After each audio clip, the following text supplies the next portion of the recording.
언론에서 많이 이야기하죠. 이번 CES의 절반 이상이 자동차 관련 기술이 차지해서 전자 가전 전시회가 아니라 마치 자동차 전시회가 아니냐는 이야기를 하는데, 실제 CES에 와보면 정말 많은 기업들이 자동차와 관련된 전시를 하고 있답니다. 그래서 오늘은 CES의 자동차를 주제로 영상을 만들어 보려고 합니다. 안녕하세요. 강세 주인입니다. 이미 언론 매체를 통해 BMW, D, 소니와 혼다 모빌리티가 소개한 아필라 같은 컨셉카 소식을 많이 접하셨을 것이고, 다수의 유튜버들도 이것을 다룬 영상을 많이 올린 것으로 압니다. 한 가지 짚고 가고 싶은 생각은, 이렇게 소개한 모델은 컨셉트카, 즉 미래의 방향을 제시하는 비전 같은 것으로, 이것을 통해 자동차 모델의 스펙, 디자인이 중요한 게 아니고 이 컨셉트카를 통해 미래 자동차가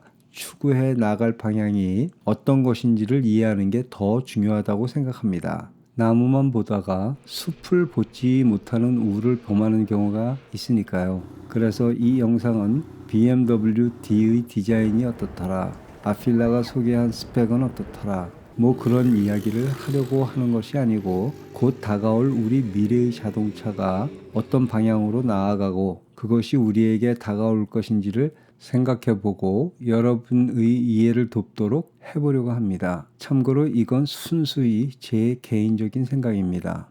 CES에서 자동차에 대한 용어가 바뀌었다는 게 첫 번째 변화라고 생각합니다. 영어로 car 또는 automotive라는 용어는 찾아보기가 어렵고, mobility라는 단어를 CES에 고개만 돌리면 볼 수가 있었습니다. 프레젠테이션에서도 기업마다 mobility라는 말을 쓰지 automotive라는 용어를 사용하지 않더군요.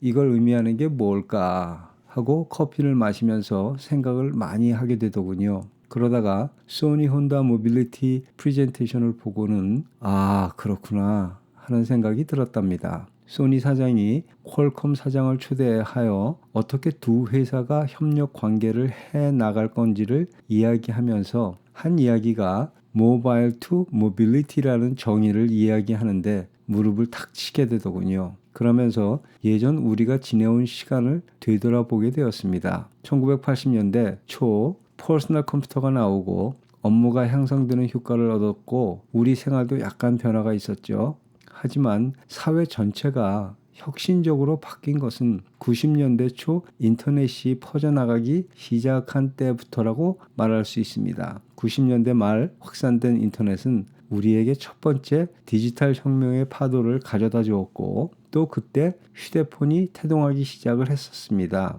그러다가 2000년대 노키아, 블랙베리 같은 무선 통신을 이용한 데이터 서비스가 되는 전화가 나오더니 2007년 애플에서 아이폰을 발표하고, 이후 삼성, LG 같은 많은 기업들이 뛰어들어 스마트폰을 시장에 제공하면서 두 번째 디지털 혁명의 파도가 또 몰려오기 시작했죠. 15년이 지난 지금 와이어리스가 인터넷과 결합해 비즈니스와 생활 두 가지 다 완전히 장악을 해버렸습니다. IoT 같은 개념이 그 이후의 분야이지만, 이는 크게 보면 와이어리스의 확장된 개념이라고 생각되고, 또 다른 혁명의 파도를 이루지는 못한다는 생각이었는데, 오늘 느낀 게 바로 미래, 아니 불과 2, 3년 안에 우리에게 올 모빌리티 혁명이 다음번 우리에게 다가올 디지털 혁명의 파도라는 생각을 확실하게 가지게 되었습니다. 기존 가스 엔진 자동차에 비해 10분의 1 아니면 100분의 1로 제작을 위한 부품이 간단해지는 전기 자동차로 협력업체의 종류도 바뀔 것이고, 납품하는 부품들도 마치 전자업체의 납품과 유사하게 바뀔 것이고,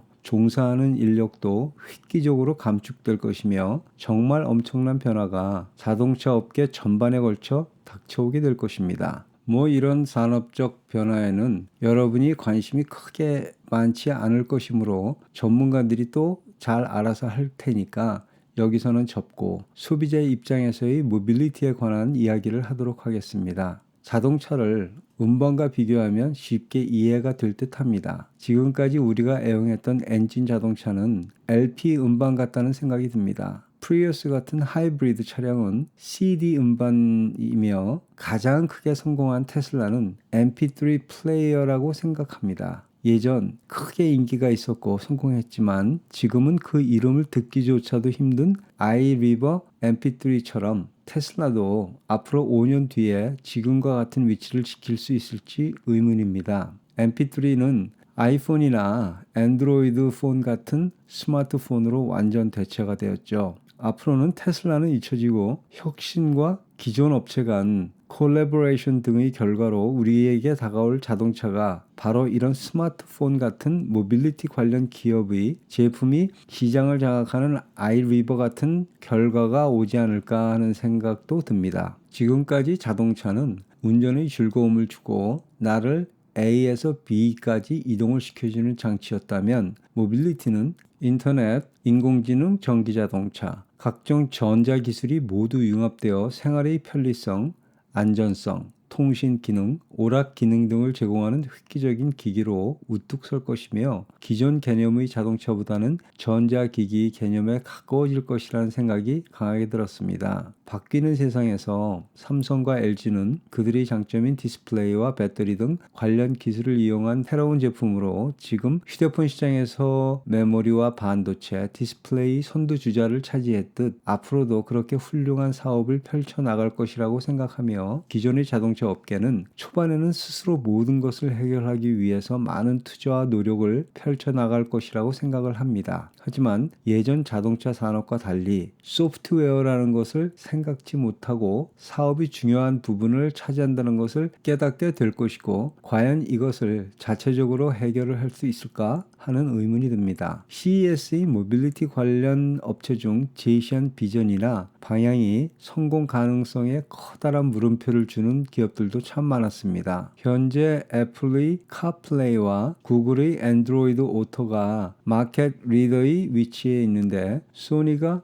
혼다와 협력 관계를 맺고 대항을 해보려고 하지만 자동차의 엔터테인먼트 쪽이라면 모를까 커넥티드 카와 완벽한 모빌리티에서 소니의 승리를 장담할 수 없는 게 현실입니다. 하지만 주체가 자동차 회사 혼다가 아닌 소니라는 게 의미하는 바가 참 많다고 생각합니다. 또 다른 자동차 업체가 자체적인 솔루션으로 해결을 하려고 하는데 너무 빠르게 변하는 시장 환경과 요구, 기술의 발전을 따라가기에는 너무 많은 노력과 금전적인 투자가 필요하다는 것을 느낄 수 있을 겁니다. 수면에 떠오르진 않았지만 잠자는 사자 같은 기업이 애플과 구글이라고 생각합니다. 애플은 애플카를 내놓는다. 구글은 구글카를 만든다는 이야기가 많았지만 애플이 아이폰 같은 차를 내놓는다면 많은 사람이 열광하겠지요. 설사 그렇게 되지 않더라도 많은 모빌리티 기업이 결국은 현재 대부분의 자동차 기업이 애플과 구글을 선택할 수밖에 없듯이 이후 모빌리티를 위해서도 이 두 회사의 플랫폼 협력 관계를 맺을 수밖에 없는 것이 아닐까 하는 생각에 펼쳐질 미래가 궁금하기도 하고 아주 흥미롭기도 합니다. 몇 시간을 이야기해도 할 말도 많고 끝이 나지 않을 것 같아서 정리를 해야겠습니다. 우리 소비자의 입장에서 보면 이번에 다가올 모빌리티 혁명은 지금까지 우리가 생각해왔던 자동차의 개념이 획기적으로 바뀌게 될 것이며 정말 편리한 기능과 관련 업체의 부가 서비스의 확장으로 편리한 생활을 누리게 될 겁니다. 완전 자동 운전으로 몸이 불편하거나 나이가 많아 운전을 못해도